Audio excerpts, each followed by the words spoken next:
Y'all know that saying, it's never good to go to bed angry? I kinda went against that last night. It was a normal night, I was getting ready for bed, and I got on my phone, and I ended up seeing this message from RSBN, also known as Right Side Broadcasting Network. I actually watch a lot of their videos on YouTube, and I saw this message from them saying that the CPAC speech that Trump gave, that they uploaded, was apparently too dangerous and just horrible, so they have been banned from YouTube. And I later found out that that ban is going to last for 2 weeks. So in my head, I'm like, I don't remember anything from that CPAC speech that Trump gave that was that was dangerous. So I went ahead and I searched for the CPAC speech, and lo and behold, I couldn't find it anywhere. No matter where I looked, I searched through all of YouTube and I could not find it.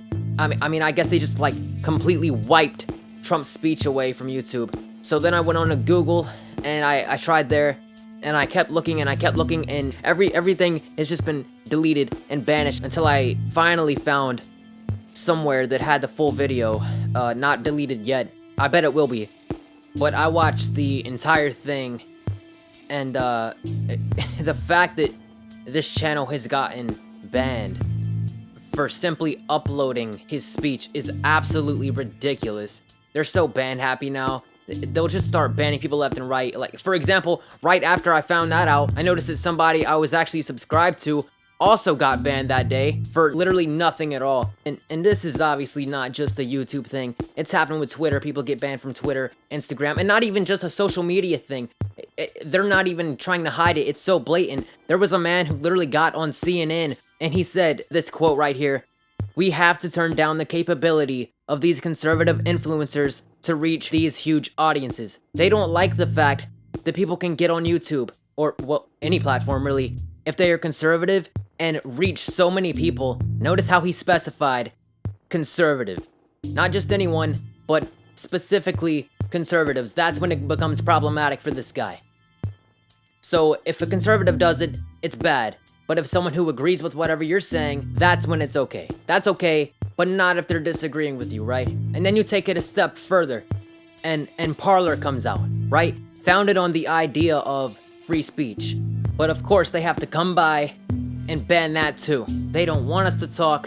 They don't want a dialogue to happen or anything that could even be remotely productive. They just want this side to be heard, this side to have everything they could ever want in terms of reach of an audience, in terms of speaking what they wish. But when it comes to this side, apparently that is when it's problematic. Oh, but if you're somebody like Kathy Griffin, you can go hop on Twitter and post this image depicting you holding a bloodied up, severed head of President Donald Trump, and guess what, y'all? Her account is still up and running. Oh, but God forbid a conservative goes and just simply states their opinion, or has a conversation of any sort that could even be seen as remotely controversial. Oh God, what are we gonna do? Better get to banning. Can't have that happen. They banned a president of the United States from Twitter for claims of inciting an insurrection, when in reality, if you go and you look at what he said that day, prior to and after the incident, he condoned violence. Before what happened, he literally said, "I know there are people going down to the Capitol to peacefully and patriotically make your voices heard," and now they're trying to somehow, some way, make it out to be that this man incited violence. He incited an insurrection, when in reality he said the exact opposite. But it's okay, because the mainstream media knows if they say something negative about Trump, they know that the audience will not go out and do their own research. They don't want to do that. They just want to hear people agree with the idea that Trump is just worse than Hitler. Oh God. Oh no, he incited violence. Oh God, help us all. And it's funny because I go and I ask these people that make these claims that he incited violence. I'm like, okay, that's your claim? Back it up. What did he say? Give me a quote or a video source of what he said that incited violence.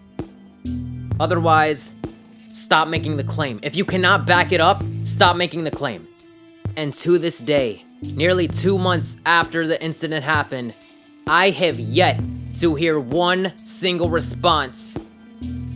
I have yet to see a quote, and I have yet to see a video proving their claim to be true.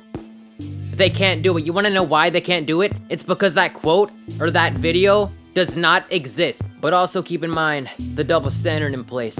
These people that are so openly condoning violence right now are the same people that kept their mouths shut when BLM was destroying people's livelihoods, burning buildings to the ground, and flipping cars over. Not a word, not one. Could you imagine mainstream media calling a BLM rioter a domestic terrorist? Oh my god. Oh my god. Pigs will fly first. No. They'll just have a reporter in front of the camera, and right behind them, buildings are just bursting into balls of fire. But it's okay. It's a mostly peaceful protest. And they'll use that positive wording in order to make it sound not nearly as harsh as it would if they just came right out with it and said what actually happened. Which, in reality, is not a mostly peaceful protest. No. Stop. It turned violent. That's what happened. It turned violent. Why can't they just say that? Why can't they just say that? And obviously their audience is just going to repeat the exact same thing that they say because mainstream media is like a god to them. I realize this is turning into a bit of a rant now, so I'm gonna go ahead and stop. Because if I don't, this video is going to be like an hour and a half long of just me getting pissed off. So if you are also as pissed off as I am, hit that subscribe button. We have something in common. Like, comment, share, whatever you want to do, really. But if you do end up English. But if you do end up oh my god! Why can I not talk today? But if you do end up subscribing, I will love you forever.